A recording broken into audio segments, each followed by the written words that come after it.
Assalamualaikum warahmatullahi wabarakatuh. Selamat datang kembali para pencari hikmah di program Kamar Renungan. Saya Galih, sahabat perjalanan Anda dalam menyelami samudra ilmu. Malam ini, suasana di studio terasa sangat syahdu. Kita akan melanjutkan perjalanan spiritual kita, membedah kitab Al-Arba'in An-Nawawiyah. Kita telah sampai pada hadis keempat. Sebuah hadis yang seringkali membuat bulu kuduk merinding. Hadis yang bicara tentang asal mula kita, tentang rahim ibu, dan tentang misteri terbesar dalam hidup, yaitu takdir. Untuk membahasnya telah hadir bersama kita, Gurunda Ustadz Abdurrahman. Assalamualaikum Ustadz. Waalaikumsalam warahmatullahi wabarakatuh, Akhi Galih, dan juga para pendengar yang semoga senantiasa dirahmati oleh Allah Subhanahu wa Ta'ala. Alhamdulillah kita dipertemukan kembali di majelis ilmu ini. Semoga duduknya kita di sini menjadi sebab turunnya sakinah atau ketenangan ke dalam hati kita. Amin ya rabbal alamin. Ustadz, hadis keempat ini diriwayatkan oleh Abdullah bin Mas'ud. Saya sering dengar hadis ini membahas proses penciptaan manusia 40 hari, 40 hari, dan 40 hari. Tapi saya yakin ada kedalaman yang belum kami pahami. Bisa kita mulai Ustadz? Silakan. Bismillah, mari kita luruskan niat. Hadis ini memang sangat fundamental, Akhi Galih. Imam An-Nawawi rahimahullah memasukkannya di urutan keempat karena ini berkaitan dengan fondasi keyakinan kita terhadap ketetapan Allah. Mari kita dengarkan teks hadisnya. Saya akan bacakan perlahan, resapi setiap bunyinya. Dari Abu Abdurrahman Abdullah bin Mas'ud radhiyallahu anhu, beliau berkata, Rasulullah sallallahu alaihi wasallam telah bersabda kepada kami, dan beliau adalah as-sadiq al-masduq, inna ahadakum yujma'u khalquhu fi batni ummihi arba'ina yawman nutfah, thumma yakunu 'alaqatan mithla dhalik, thumma yakunu mudghatan mithla dhalik, thumma yursalu ilayhi al-malaku fayanfukhu fihi ar-ruh wa yu'maru bi arba'i kalimatin bikatbi rizqihi wa ajalihi wa amalihi wa syaqiyyun aw sa'id. Artinya, sesungguhnya setiap kalian dikumpulkan penciptaannya di perut ibunya selama 40 hari sebagai nutfah, kemudian menjadi alaqah selama itu pula, kemudian menjadi mudghah selama itu pula, kemudian diutuslah malaikat kepadanya, lalu ditiupkan roh padanya dan diperintahkan untuk menulis 4 kalimat.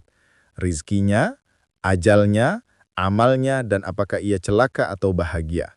Hadis riwayat Al-Bukhari. Masya Allah. Ustadz, di awal tadi ada kalimat menarik. Ibnu Mas'ud menyebut Rasulullah SAW sebagai as-sadiq al-masduq.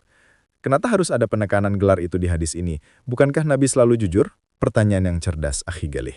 Ini adalah pintu gerbang bedah bahasa kita yang pertama. Perhatikan frasa as-sadiq al-masduq. Secara morfologi atau ilmu saraf, kata as-sadiq adalah isim fa'il, yang artinya orang yang berkata benar. Sedangkan al-masduq adalah isim maf'ul, yang artinya orang yang dibenarkan perkataannya, atau orang yang menerima kebenaran dari langit. Mengapa Ibnu Mas'ud radhiyallahu anhu menggunakan dua kata penguat ini? Karena materi yang akan disampaikan Nabi adalah perkara gaib, perkara yang saat itu 1400 tahun lalu tidak bisa dilihat oleh mata manusia. Tidak ada USG, tidak ada mikroskop. Nabi berbicara tentang detail embriologi di dalam rahim yang gelap. Seolah Ibnu Mas'ud ingin berkata kepada kita, wahai manusia, apa yang akan kalian dengar ini mungkin di luar nalar kalian pada zamannya. Tapi percayalah, ini datang dari lisan yang jujur, as-sadiq, dan informasi ini dibenarkan oleh wahyu Allah, al-masduq. Dan benar saja, sains modern hari ini tunduk membenarkan detail tahapan ini. Allahu Akbar. Jadi ini semacam disclaimer bahwa informasi ini sangat valid meski tak terlihat mata ya Ustadz. Lalu masuk ke prosesnya Ustadz. Ada istilah nutfah, alaqah, dan mudghah. Apakah ini sekedar istilah zigot dan embrio dalam bahasa Arab atau ada makna lain? Disinilah keindahan bahasa Al-Quran dan hadis. Pilihan katanya tidak pernah meleset. Mari kita bedah satu persatu dengan pisau analisis lugawiyah atau bahasa. Fase pertama, nutfah. Kata nutfah dalam bahasa Arab klasik merujuk pada tetesan air yang sangat sedikit, yang tersisa di dasar ember setelah airnya dituang. Ini menggambarkan betapa sedikitnya cairan yang menjadi asal-muasal kita. Kita berasal dari sesuatu yang remeh, yang hina atau lemah. Ini mengajarkan ketawaduan. Jangan sombong wahai manusia, asalmu hanya dari tetes air yang tak berharga. Fase kedua, alaqah. Setelah 40 hari, ia berubah menjadi alaqah. Banyak yang menerjemahkannya sebagai segumpal darah. Namun, secara istiqaq, akar kata, alaqah berasal dari kata alaqa, yang artinya menggantung atau menempel dengan kuat. Kata ini juga dipakai untuk menyebut lintah atau lich. Coba akhi Galih bayangkan lintah. Lintah itu menempel pada inangnya dan menghisap darah untuk hidup. Embrio pada usia ini bentuknya secara mikroskopis persis seperti lintah. Dan ia menempel atau hanging pada dinding rahim ibunya, menghisap nutrisi dari darah ibunya. Istilah alaqah jauh lebih presisi secara ilmiah daripada sekedar segumpal darah. Masya Allah. Lintah. Jadi kita pernah menjadi parasit yang bergantung penuh pada ibu kita. Tepat sekali. Itu mengajarkan ketergantungan mutlak kita. Lalu fase ketiga, mudghah. Kata mudghah berasal dari kata madghah yang artinya mengunyah. Mudghah adalah sekerat daging yang seperti sudah dikunyah. Jika akhi Galih melihat foto janin fase ini di buku kedokteran modern, tulang belakang dan bakal ototnya terlihat bergelombang, persis seperti bekas gigi pada permen karet yang dikunyah. Allah Subhanahu wa Ta'ala tidak menyebutnya daging kecil atau lahm soghir, tapi mudghah. Pemilihan kata ini adalah mukjizat sastra dan sains. Pelajaran hikmahnya apa? Dari tetes air atau potensi, menjadi penempel atau bergantung, lalu menjadi daging yang terbentuk atau mulai kokoh. Ini adalah proses tadaruj atau bertahap. Allah Maha Kuasa menciptakan kita instan seperti Nabi Adam alaihissalam. Tapi Allah ingin mengajarkan kita proses, bahwa segala sesuatu yang agung butuh waktu, butuh tahapan. Tidak ada kesuksesan instan dalam hidup, sebagaimana tidak instannya penciptaan kita. Itu insight yang dalam sekali, Ustadz. Kita sering tidak sabar dengan proses, padahal diri kita sendiri tercipta lewat proses yang panjang.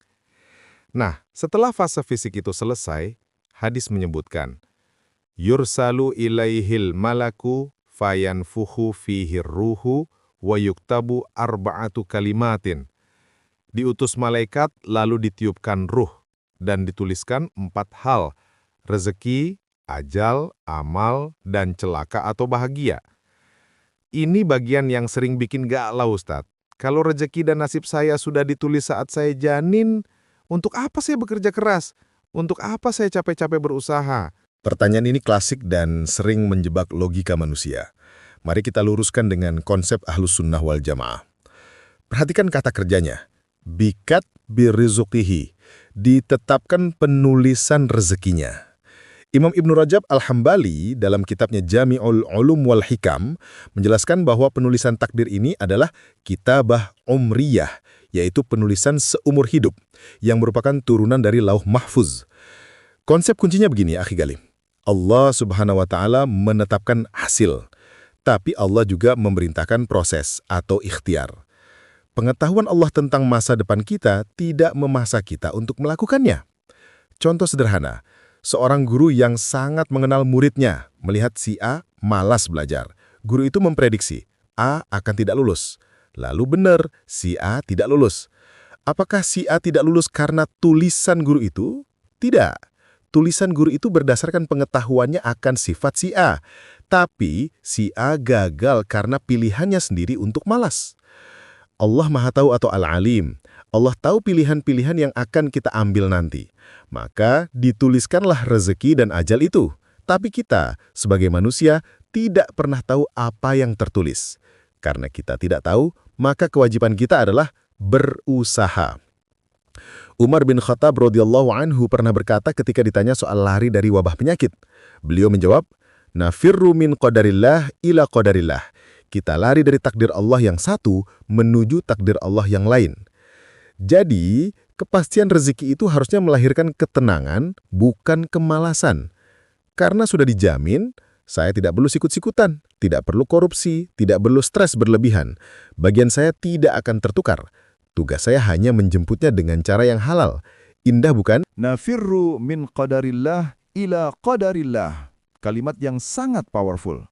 Jadi ketetapan itu justru sandaran supaya jiwa tenang ya Ustadz.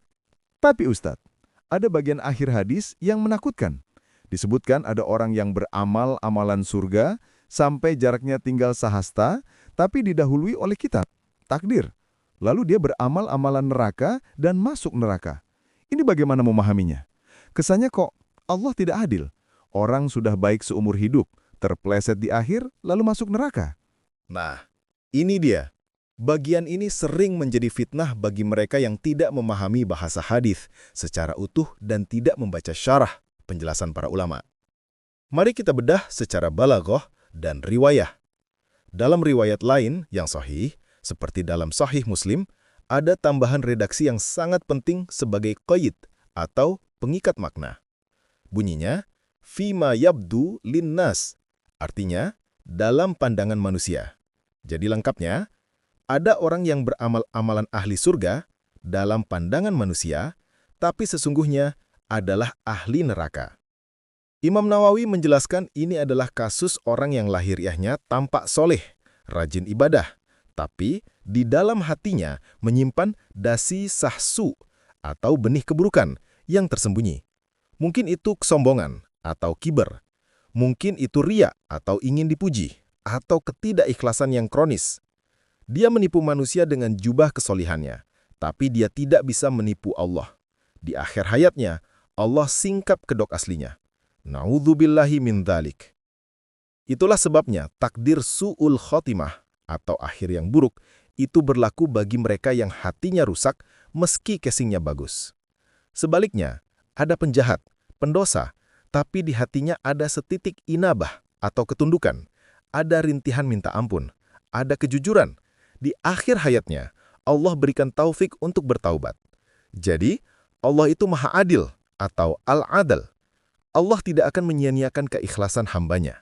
Jika seseorang tulus mencari ridha Allah, Allah pasti akan membimbingnya kepada husnul khotimah. Hadis ini bukan ancaman bagi orang tulus, tapi peringatan keras bagi orang yang riya. Astaghfirullah. Jadi, kuncinya ada pada apa yang tersembunyi di hati ya Ustadz. Frasa fima yabdu linnas itu benar-benar mengubah cara pandang saya. Terima kasih penjelasannya Ustadz. Ustadz, sebagai penutup sesi ini, bagaimana kita mengaplikasikan hadis ini dalam kehidupan sehari-hari di zaman modern ini, di mana banyak orang stres soal karir, takut masa depan, dan lain-lain? Apa bekal pulang yang bisa kami bawa? Akhi Galih dan para pendengar yang dirahmati Allah, dari bedah bahasa dan makna hadis keempat ini, mari kita bawa pulang 3 mutiara hikmah. Pertama, sadarilah kerendahan kita. Ingatlah, kita berasal dari notfah yang hina. Jangan berjalan di muka bumi dengan sombong. Jabatan, harta, followers, semua itu titipan. Asal kita sama, tanah dan air yang hina. Kedua, tenang dalam ikhtiar. Rezekimu sudah tertulis saat kamu 4 bulan di perut ibu.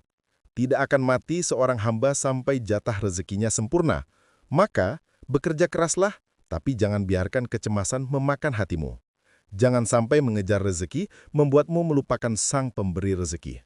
Fokuslah pada keberkahan, bukan sekedar jumlah. Ketiga, rawatlah hati. Jangan tertipu dengan kemasan luar.